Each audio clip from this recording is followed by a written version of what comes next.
I was raised on the house where Dad was raised. His mother died giving birth to him, so his aunt raised him. And my mother's mother died when she was, I believe, 7, so her aunt raised her. So I didn't see but one grandparent in my lifetime, Fred Mays, mother's father. And they were very good parents. We didn't have much money, but we had a lot of fun. I had 2 sisters and 1 brother. My sisters were both older than I am, and my brother's younger than I am. And my oldest sister was 12 years older than I am, and my brother always thought she didn't belong to us because she was getting married the year he was born. And both my sisters died the same year. I lost them. And so all I have now is my younger brother, Henry Buchanan.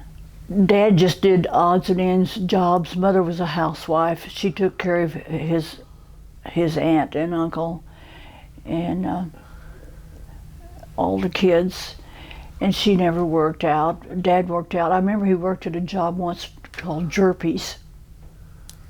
And then later in life they started raising chickens, and so they did that for most of the rest of their life when they were working. And then when they quit doing that, they built the Cardinal Drive-In. There was no place in Farmington for the kids to congregate or eat or anything like that, and so they built that, and Mother and Dad let them name it. And so they did a good business there. We moved back here from California in 1965, so it was just right after that they built the Cardinal, because I helped her some on Saturday because I had worked at a restaurant before and I knew kind of what was going on, and they really had never done that before. But they did real well, but it was hard work, long hours, but they enjoyed it. They enjoyed being around the people. Well, like I say, there was no other place to even buy a Coke except at a grocery store. And so they had lots of business. That I worked on Saturday to help them sometimes, and sometimes we had people stop there, all the trucks stop in there. Sometimes we'd have 100 hamburgers ordered at a time. We were really busy. I babysat kids when I was a little young girl, and then when I decided I was going to finish school early, I lived with my sister in Fayetteville on Dixon Street of all places, and the Palace Drug Store was right across the street. And so me and some of my girlfriends got jobs there, and I worked and paid for my rent. Well, we always sat down for our meal. You know, unlike a lot of people nowadays, they don't necessarily all get together, but we did. We were always there. And Mother always had enough food. She never knew if I was going to come home by myself or if I was going to have 5 girls with me, but she always had enough food fixed for us. And it was just a good time gathering place for us to visit. We would do the dishes and things like that, or just pick up and around. Mother did outside things like milk the cow and things like that, but we didn't do that. We had a cow, and that's why I don't like milk nowadays. Mother would fix hot chocolate and have that stuff on the top from the cow. And I didn't like to have that cream floating to the top. So I've never liked milk since then. I know in school we'd have those long tables to sit at, and we couldn't go out and play until we ate all our food and drank our milk. And everybody knew that I wouldn't drink my milk. So they passed my milk underneath the table and everybody took a drink, get rid of it. I can remember we always walked to school because we didn't live quite far enough to ride the bus. And it may be snowing like mad, and they may not have any on the bus, but they wouldn't stop and pick us up. I remember walking up there, and it seemed like snow was knee-deep, but I don't guess it was. It just seemed that way. But I remember before that even, but when I was in school, when I started school, we would walk down Ray Mills Road, which was a dirt road at that time. And this was after school, and we would go down to the post office and see Russell and Claire and pick up our mail. And the post office then was where Ray Robbins' realty is, only it was turned the other way. And visit with them. And then we'd either go over to Miss McNeil's grocery store or White's grocery store and have something to drink if we were lucky enough to have a nickel or whatever it cost then. And then we would walk through the woods home, cut through the woods to get home. Where the subway is, that's where we'd take off and go through the woods. Well, we had White's grocery store, which I ran around with her granddaughter. She lived with her grandparents. And then we had Miss McNeil's grocery store and Phillips grocery store were the main ones that we had. Now later on we had a called Witter's grocery store. But Miss McNeil sold more than just groceries. She sold dry goods and different things there. Hers was a little bit bigger store. Just the Stark's nursery was the main thing.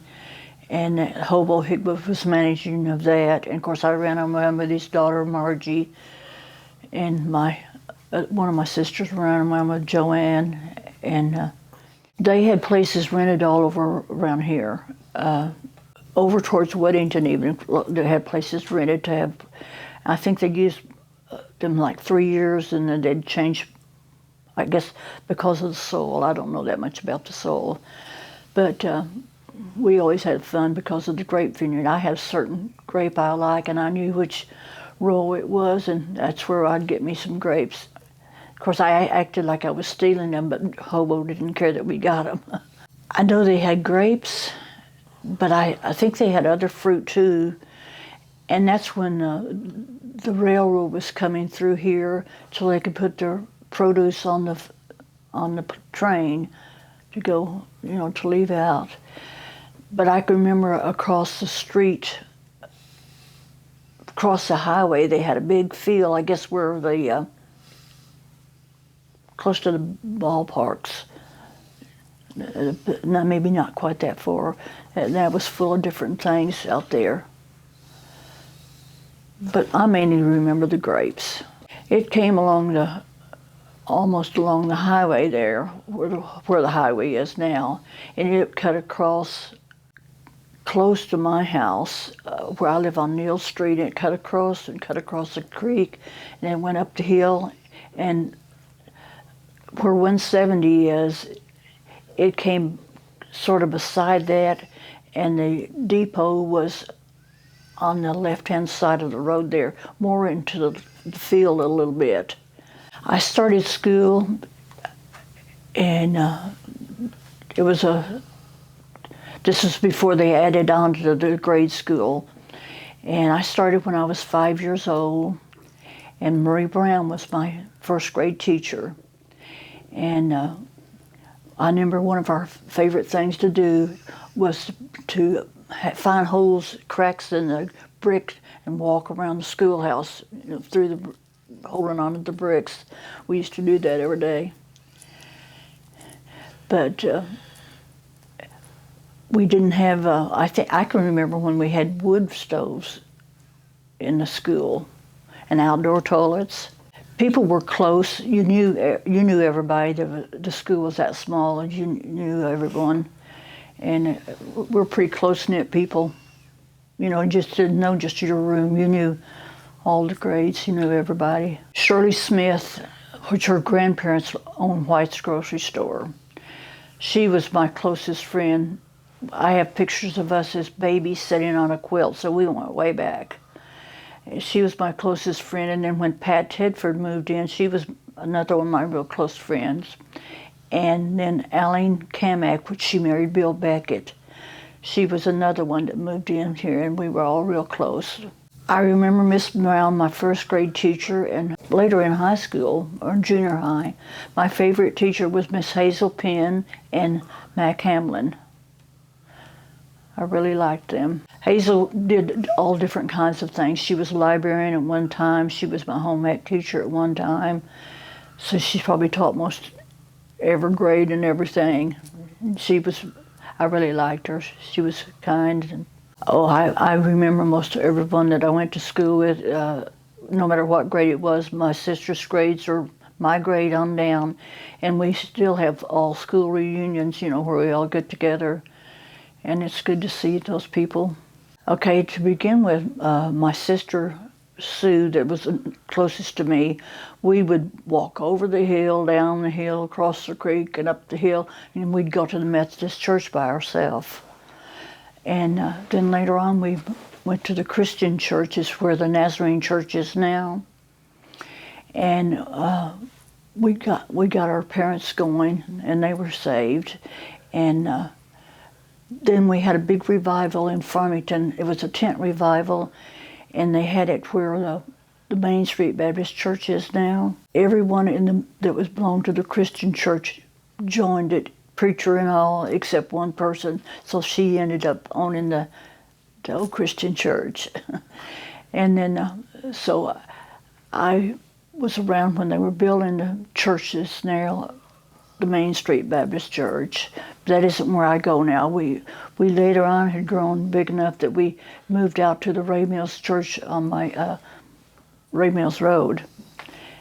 And so that's where I attend church now. We had big sleepovers and parties. We had lots of parties. Instead of dating and things, lots of times we just have parties and everyone would get together. And I had lots of sleepovers. I had lots of people come home with me, and we just talk and giggle and be silly. Well, I was first on the planning commission, and for some reason I was always interested in government. Well, I started out being interested in the school. I started out being a homeroom mother for all three of my kids, and I was always a leader in the PTA. Things like that. And so I don't know whether that prompted me to get interested into the city later on when my kids were, bigger. But after I got on the council, I was on there for 28 years. I've only been off for a couple of years now. My father was on the city council. He was on the city council at one time, and then he became mayor. And after he became mayor, my husband was mayor. But my husband only went on because the city was going broke, and he helped get the finances in order, and then he got off. He didn't stay real long. He stayed several years, but not his full term. And just really watch what they spent, cut down on what people were doing, like watch the gas. People didn't just drive the cars home and drive them around as their own personal cars, and just be cautious with the money. Well, I know they were just about broken almost when my husband took over, and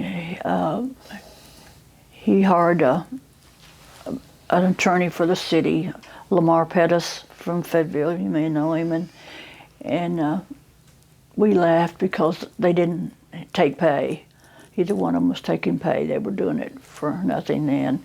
And 1 month they had $25 extra, so they decided they would split it. But they, like I say, when he got it back in shape, then he got off because his health was starting to get bad. My husband's went to talk to Roy into running because Roy was the trash man. But my husband told him, he said, you could do a good job. Go ahead and run. And he did, and he made it. And after him, I believe it was Ted Ingram, and then probably Ernie. Ernie served 2 different times. I think one time he just served 1 term, and then he got off. But we eventually got to the point that we're in really good shape right now. So it's good to hear that. Yeah, my parents wouldn't believe it. The stuff that's going on now, they wouldn't believe the amount of people that are out here. Used to, a long time ago, people didn't want their kids to would rather their kids didn't go to Farmington school. Now people would like their kids to go to Farmington school because they have a good reputation as being a good school and good teaching. And I think Mayor Penn has done real well with the city. He's helping them grow and helping them money-wise. He's seen that they have a good reserve and everything. And we've just had more people move in, more businesses move in. It continues to grow, seems like. What I do, there's a another store that had been opened up last week. And then the Taco Bell's going in. There's, it just continues to progress along. The foreman worked real hard to put it on because I know I've asked them. I said, "You ought to do so well. Why don't you do this twice a year?" And they said, "Oh no, it's too much trouble." But they work long hours, but they put out a lot of pancakes, and everybody seems to enjoy it a lot. And of course, if there's any politicians, anyone running for office from anywhere, they'll come to the pancake breakfast. But it's well attended. I think Bill Andrews was probably the first fire chief, and then C.D. Pike, and then Mark took over. Well, I can remember hearing him tell about when Mother, she lived close to Highway 16. When White Rock started coming over here to Farmington, she and her two sisters had to ride their horses over here. And so their dad, my granddad, built them a shed out on the school ground to keep their horses in. I thought that was kind of funny that they would do that and allow that, but they did. And my father was mostly known for his sports. I never saw him box, but I guess he was an excellent boxer. And he boxed until he knocked someone out for 72 hours, and he thought he'd kill him, and he didn't box anymore after that. He didn't. The man made it, but he didn't want to kill someone. And but he played baseball until he was 50 years old. So we grew up going to baseball games all the time, and therefore he ended up at the end playing for Prairie Grove, and so we knew most of the kids from Prairie Grove then because we'd see them at the games and became friends with them. Yeah, they tell a story about Dad, that he would work in Fayetteville and then he'd walk home and eat lunch or eat dinner, and then he'd walk back in and either box or play a ball game. They used to play, the fairgrounds used to be where Razorback Road is, right close to that now. He'd have a game there or something, but they had, each town, I think, almost had an adult league, which they don't do that anymore around here. But the one in Farmington was right across the street where Casey's store is right now. That's where their ball field was. And Dad was a left-handed pitcher, and he was well known for being a good ball player. Hornbuckle Buck. And Jerry Hogan had written about him several different times, stories about him, and that's how we got to know him, Jerry. And he told me one day, he said, "Janie, I went out to the Farmington Cemetery and looked for Hornbuckle Buck, and I could not find it anywhere." I said, "Well, Jerry, we didn't bury him under his nickname. We buried him under his real name." I told him where to look next time he was out here. Of course, I remember best was when I was a little bit older, and he played in the Prairie Grove thing. But he played in some pretty big games before that I wasn't big enough to understand about or go to. I remember Jim Brooks, and Jim Brooks I think his mother used to be our lunch lady years ago. Miss Lucy was what we called her. Buster Dunlap used to play with him. I tell him it was a very good place to live and grow up, raise your family. It's a friendly town. It's very convenient to everything also. I mean, if there's not things to do here that they would want to do, Fayetteville's just a hop and a skip from here. And it's close to the university, but it's still a very friendly town. It's very church-oriented. People care about the school, about their community.